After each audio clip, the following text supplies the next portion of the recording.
வணக்கம் வியூவர்ஸ். இன்றைக்கி நாம் மருந்து குழம்பு எப்படி செய்கிறது அப்படின்னு பார்க்கலாம். ஃபஸ்ட்டு இதுக்கு தேவையான பொருள் 2 ஸ்பூன் வெள்ளைக்கடுகு, 2 ஸ்பூன் சீரகம், 2 ஸ்பூன் மிளகு, கொஞ்சம் ஒரு 20 பல் பூண்டு, கொஞ்சமாக சுக்கு.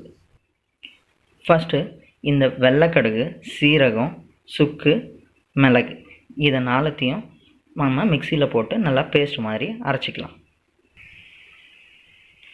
இதை அரைக்கும் போது நம்ம இது கூட கொஞ்சம் கல்லுப்பும் போட்டு அரைச்சிக்கலாம். தேவையான அளவு உப்பு போட்டுக்கலாம். நல்லா தண்ணி ஊற்றி இந்த மாதிரி பேஸ்ட் மாதிரி அரைச்சி வச்சுக்கணும்.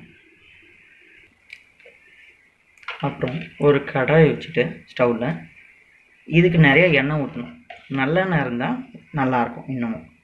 இப்போது என்கிட்ட நல்லெண்ணெய் இல்லை, நான் ரிஃபைண்ட் ஆயில் தான் யூஸ் பண்ணிகிட்டு இருக்கேன், சன்ஃப்ளவர் ஆயில்.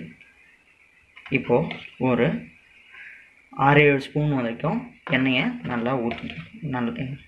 எண்ணெயை ஊற்றி நல்லா கொஞ்சம் நேரம் சூடாகணும். இப்போ எண்ணெய் சூடாயிடுச்சு. இப்போது நம்மக்கிட்ட இருக்க இந்த பூண்டை பூண்டு எண்ணெயில் போடணும்.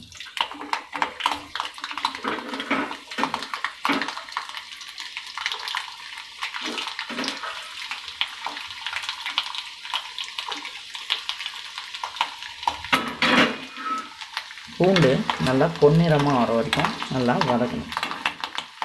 அதுக்காக பூண்டு தீஞ்சிடக்கூடாது, பொன்னிறமாக வரணும். அதனால் லோ ஃப்ளேமில் வச்சுக்கோங்க.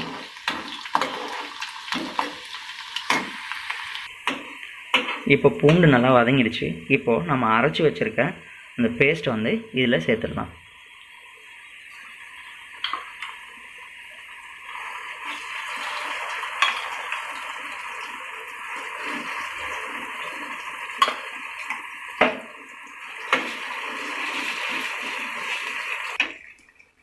அரைச்சி வச்ச பேஸ்ட்டை இதில் சேர்த்தாச்சு. நம்ம இப்போது இதில் அந்த மிக்ஸி ஜாரில் இருந்ததில் கொஞ்சம் இருந்திருக்கோம்ல, அதில் கொஞ்சம் தண்ணி சேர்த்து அதையும் கிளறி இதில் ஊற்றிடலாம். நம்ம இப்போது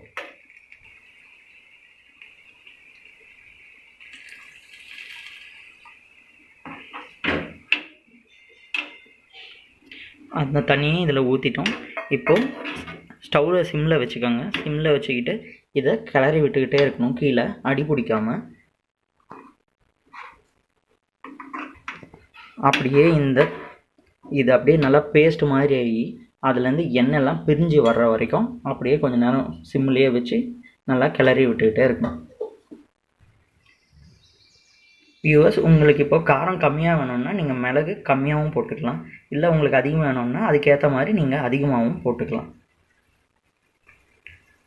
இந்த குழம்பு நம்ம சளி இல்லை நமக்கு இருமல் இருக்கும்போது அந்த மாதிரி டைமில் நம்ம இதை வச்சு சாப்பிட்டோம்னா அது நிஜமாக உடம்புக்கு ரொம்ப நல்லதாக இருக்கும். இது பாருங்கள் ஃப்ரெண்ட்ஸ், இப்போ நல்லா திக்காக பேஸ்ட் மாதிரி ஆயிடுச்சு.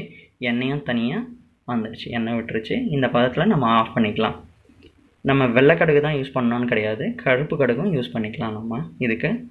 இது சாப்பாட்டுக்கு, இட்லி, தோசைக்கு கூட நல்லாயிருக்கும். நீங்களும் நல்லா ட்ரை பண்ணி பாருங்கள். வணக்கம். இப்போ நம்ம இதை ஒரு பவுலில் மாற்றியாச்சு ஃப்ரெண்ட்ஸ். இந்த வீடியோ உங்களுக்கு பிடிச்சிருந்ததுன்னா சப்ஸ்கிரைப் பண்ணுங்கள். அப்படியே மேலே இருக்க பெல் பட்டனையும் ப்ரெஸ் பண்ணுங்கள். அப்போ தான் நான் போடுற ஒவ்வொரு வீடியோவுக்கும் உங்களுக்கு நோட்டிஃபிகேஷன் வரும். தேங்க்யூ.